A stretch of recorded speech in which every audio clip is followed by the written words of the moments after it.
Welcome to the Randy Gravitt Leadership Podcast, where we help you lead the hardest person you will ever lead, yourself. Here's your host, someone who believes leadership begins at home, Randy Gravitt. It's a brand new year, and here we are together to start it off. I'm so excited. First Monday of the year, and you're choosing to listen to the podcast and be a part of this conversation where we are helping leaders really lead themselves well. I think it's so ironic that people talk about leadership all the time, and yet who's talking about how to lead yourself? I'm convinced the hardest person I'll ever lead is me, and I think the hardest person you're ever going to lead is you. And so we're trying to help leaders lead themselves well, to gain clarity, to increase their capacity, and ultimately to create a legacy. And that's what we talked about last week on the last episode of 2020. We talked about gaining clarity for this new year, and today we're gonna dive into this concept of increasing our capacity. How do we make ourselves bigger so we can lead some cool stuff this year? But I want to remind you, our course dropped last few days, and we've got a new course out, 21 Days to Your Best Year Ever. I'm convinced this can be our best year we've ever had. If you haven't downloaded the course yet, or you haven't invested in yourself and purchased the course, I really encourage you to do that. This is going to be the best money you spend this year. I am convinced of that. It's a very minimal investment really for what you're going to get. 21 days of videos, all kind of stuff that's going to help you. We're going to help you get clear on really your mission, your vision, all that kind of stuff, your goals. And then you're going to also get locked in and grow your capacity, your energy level, your fitness. It's some really cool stuff there.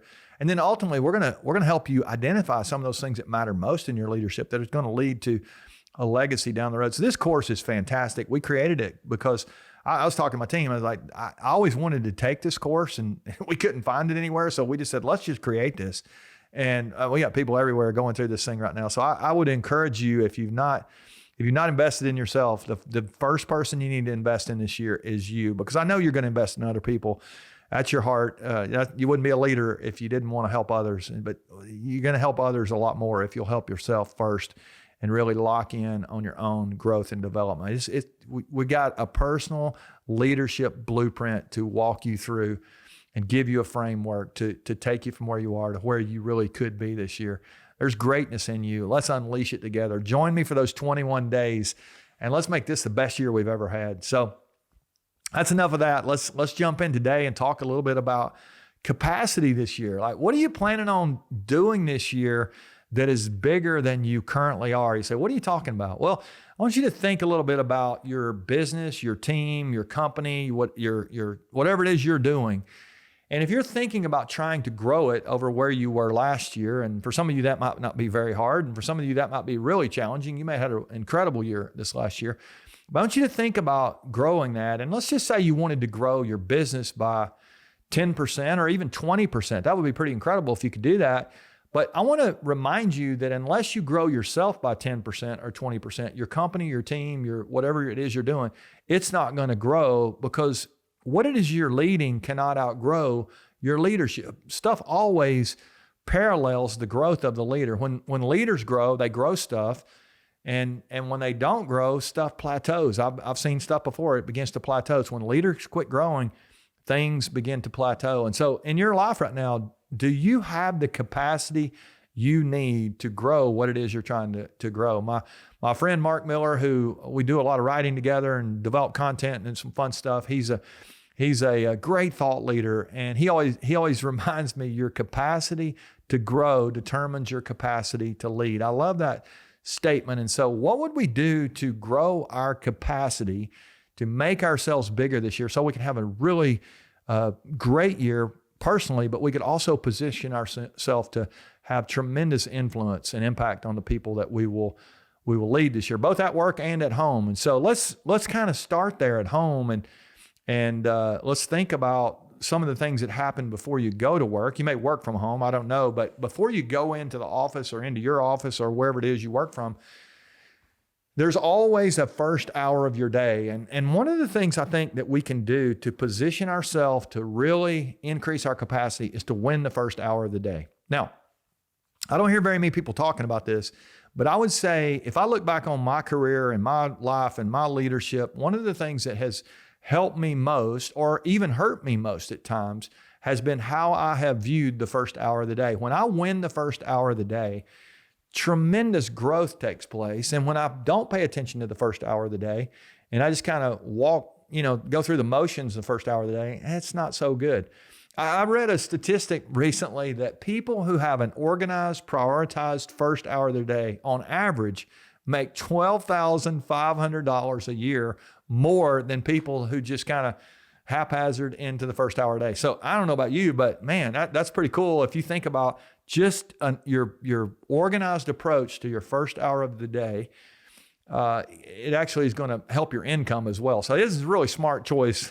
No matter why you do it, I want to encourage you to win the first hour of the day. Now you say, well, what do we do during that first hour? Well, you get to decide. That's the cool thing. But whatever it is, it needs to have some things that are going to put energy and life into you that are going to increase your capacity to help you be able to lead well throughout the day. So think about that first hour of the day. Do you have a routine? Do you have locked in? Do you or nutrition going on during that time? You eat something? Do you exercise? Do you read something? Do you play during that time? Do you work out? Do you stretch? You get to decide. I would encourage you to plan for the day, to calibrate your heart and your mind, to get it ready, to go make impact, to ask yourself what you're trying to accomplish for the day, who you're trying to help, some of those kind of things, and really focus on what is my priority for the day. If I don't do anything else today, this is the thing that's going to matter most. If you can lock that in, that's really going to increase your capacity. So let's win the first hour of the day as we go through this year. One of the things you should be thinking about. And by the way, if you get our course, 21 Days to Your Best Year Ever, we got a whole session on winning the first hour of the day. So that's fantastic. We also have a session on winning the last hour of the day. That's the second thing I want to remind you today, that we need to think about winning the last hour of the day. I love the Jewish tradition, the rabbinical tradition of the day and how they think about a day. Now, when we think about our day, when does the day end and when does it begin? And I hadn't really thought about it until I was wrestling with this as we were creating the course, but I guess we would think about it at midnight. That's when the clock goes over and we start the next day, and we're asleep usually at midnight. So that you really think about it that way. But in the rabbinical tradition, the day began at dark. It began at sundown, and the next day began, and their day began around the table with family and friends, and as they rested into the evening, and then they slept and they prepared for the work. It's a beautiful way to look at your day. Well, I want to challenge us as we think about winning those last hours of the day, but think about the last hour of your day. What are you doing? I want to challenge you to really assess when are you going to bed? Is it consistent, or are you just kind of haphazard on that? You can't wing it and have a life of high performance. There needs to be some discipline in your life and some thought to, when are you going to rest, and what are you going to do that last hour? Is there going to be screens on everywhere? We know from research that our sleep is going to be affected if we're, scrolling on screens and we're watching TV and all those kind of things. There's some things that you can do to position yourself to have a restful night. And I want to challenge you to really evaluate what happens during that last hour. What are you going to read, and what are you going to do during that time? How are you going to end those relationships for the day? And then I would always challenge all of us to end every day with gratitude, to think about the things that we're grateful for that day, to review our day, to reset our mind, to be ready to rest. I mean, what's the last thing in your mind every day?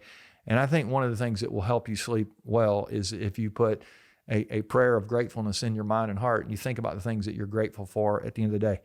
There's some other things you can do to increase your capacity, not just win the first and last hour of your day, but let's think a little bit about your energy and your fitness and some of those things as we're going into the new year. People had resolutions a couple of days ago. They're probably broken them by now, but for those of us who are locked in and really trying to have a great year, I think one of the things we're going to have to think about is, what are we doing to fuel our bodies? And just like your car or your truck, I got a buddy, he drives a big diesel truck. He couldn't put gasoline in that truck without it causing problems to his engine. And the same thing is true. I couldn't put diesel in my gasoline, engine on my truck without it causing problems. So what are we doing to fuel our bodies to make sure that we have the energy and the fitness level that we need to be able to lead well. And I think this is one of the things that sometimes we give ourselves a pass here. We don't really take our fitness to the next level because we don't fuel ourselves well. My sister, she's a personal trainer, and she always reminds me, you can't outwork a bad diet. You can work out all you want to, but if you don't have your nutrition buttoned up, you're going to still struggle to be at your optimal weight and your optimal energy level and some of those kind of things. So I would just encourage you to give some thought to how you're going to fuel your body this year, your nutrition plan. Are you thinking about your calories and some of those kind of things? These are things that we need to be thinking about as leaders, and not just thinking about, but implementing and having a plan as to how we're going to do that. So I got some physical goals this year and some things that I'm trying to do to take it to the next level. And I hope you do too, as you think about fuel. If you're putting garbage in your body, you just got garbage available to you. You don't really have that health and vigor that you want. And so let's make sure that we're fueling these engines, these bodies that we've been given, with the foods that we need to be eating, fruits and vegetables, cutting out sugars and all those kind of garbage foods, and making sure that we're doing what we need to take care of the body that we live in. It's the only one we have, the only one we're going to receive. Here's another thing: as you think about your fitness, I would encourage you to move. As you think about moving this year, do you have some plans for just physical exertion? Lifting weights and stretching and making yourself sweat. I mean, some of you may need to visit a doctor and may need to get some permission, those kind of things. That's great. But if you're able, get out and take a walk, breathe fresh air, be outside. We had a podcast a few weeks ago. My daughter, Rebecca, was with us, and she talked about the power of being outside and some of that kind of stuff. It's just proven chemically in our brains, especially this time of year. It's a really great time to get outside if you can. If you live in an area where it's warm enough, get outside, breathe some fresh air. Don't be trapped with, the heater on all the time and, inside an enclosed space. Let's get out and move. And I think it really helps us with our capacity and our energy level to lead well. Our mood is higher, our stress comes down, and some of those disease-causing stresses that we have are defeated when we exercise. Really, really strong way to do that. And then a couple other things I would tell you about your capacity. I would just remind you to rest this year. I'm shooting this year for 7 to 8 hours of sleep every night. I don't necessarily need 8 hours a day. I do pretty well. If I get 7 plus, I'm pretty happy. But you know what? It's not going to help me to rest more and to have this mindset of rest. I think is important. I tell you where we get in trouble when we begin to cheat that and we try to go on 5 or 6 hours. We don't really give our bodies what they need. They really need about a third of the time to be pulled back and be down, and then they'll run like crazy for us if we'll do that. So, think about what kind of pillow you're sleeping on. Think about what kind of mattress. You've been on the same mattress for 10, 15 years and you're wondering why your back's hurting. Maybe that's it. Maybe your neck needs a new pillow. There's some things that you can do to position yourself to rest well. But I also would encourage you to schedule some breaks, to pull back and say, hey, what am I doing to really take care of myself? And so rest is an important part of leadership capacity. And most of us who are high speed leaders, we're really pushing. We don't take breaks, and then we wonder why we don't make it the entire way in the race that we're running here. It's more like a marathon than it is a sprint. This is not some 100-yard dash or 400 meter around the track one time. It's a marathon you're on. So let's make sure that we pace ourselves well by resting correctly. And then this year I'm planning on playing some. I don't know about you, but I've actually got some play scheduled. And I'm excited about that. I always enjoy when I get a chance to go out to recreate my energy level, that recreation, recreation. I think it's important for us to have a mind and a heart that is full and able to give the people around us what they need to help them get where they need to go. And one of the ways we can take care of ourselves is just by playing. And I think we play a lot as a kid, but we forget to as we get older. And so, or we just feel like we don't have time, or we don't have the energy to do that. And one of the reasons we don't have the energy is because we don't do that. And so I want to challenge you this year, play more than you did last year. Schedule some breaks, schedule some play, make sure you rest, maybe take some naps. I'm not a big nap taker, but man, I every time I take one, I'm all like, that was fantastic. I feel really good right now. So maybe I need to take more naps. You might as well. And then finally, I would say this year, if you really want to increase your capacity, go back to Mark's quote, your capacity to grow determines your capacity to lead. And that would be my final word for you is let's grow this year. Let's make sure that we do everything we can to get as big as we can when it comes to our leadership in 2021. Let's grow into big people. When you grow into a big person, you'll grow big stuff. And so what are you going to do this year to grow yourself? What are you going to read? Where are you going to go? Who are you going to meet with? Where are you going to travel? All those kind of things that you can do to have a specific plan to address areas where you need to grow professionally, places where you need to grow personally. I want to challenge you to be a growing leader. Growing leaders grow stuff. This is going to be a great year. Let's close today with just this commitment to all increase our capacity this year. When we get bigger, we're going to help the people around us get bigger, and we're going to be able to grow some really great stuff this year. So again, hopefully it's helpful for you to think about this. I would challenge you to make that investment in yourself. Go get our course. We're going to unpack all this stuff we've been talking about. Got a video on each one of those. We got some exercises and some action steps, a cool little guide. It's a really great investment you'll make in your own leadership this year. And it's going to walk you step by step how to do those things. But whether you do that or not, these things are your responsibility. You have got to own your own capacity. Let's increase it this year and be the leaders that others need us to be, and the leaders that we really want to see when we look in the mirror. The hardest person you're going to lead is you. But if you can lead yourself well, you can lead some other things at a level like you never have before. Let's not forget this year, leadership begins at home. Thanks for listening to the Randy Gravitt Leadership Podcast. Please help us spread the word by sharing today's episode with your friends and coworkers. You can subscribe to our YouTube channel on Spotify or through iTunes. You'll find all the links on the media tab at randygravitt.com. Now, let's go apply what we've learned and lead ourselves well. Remember, leadership begins at home.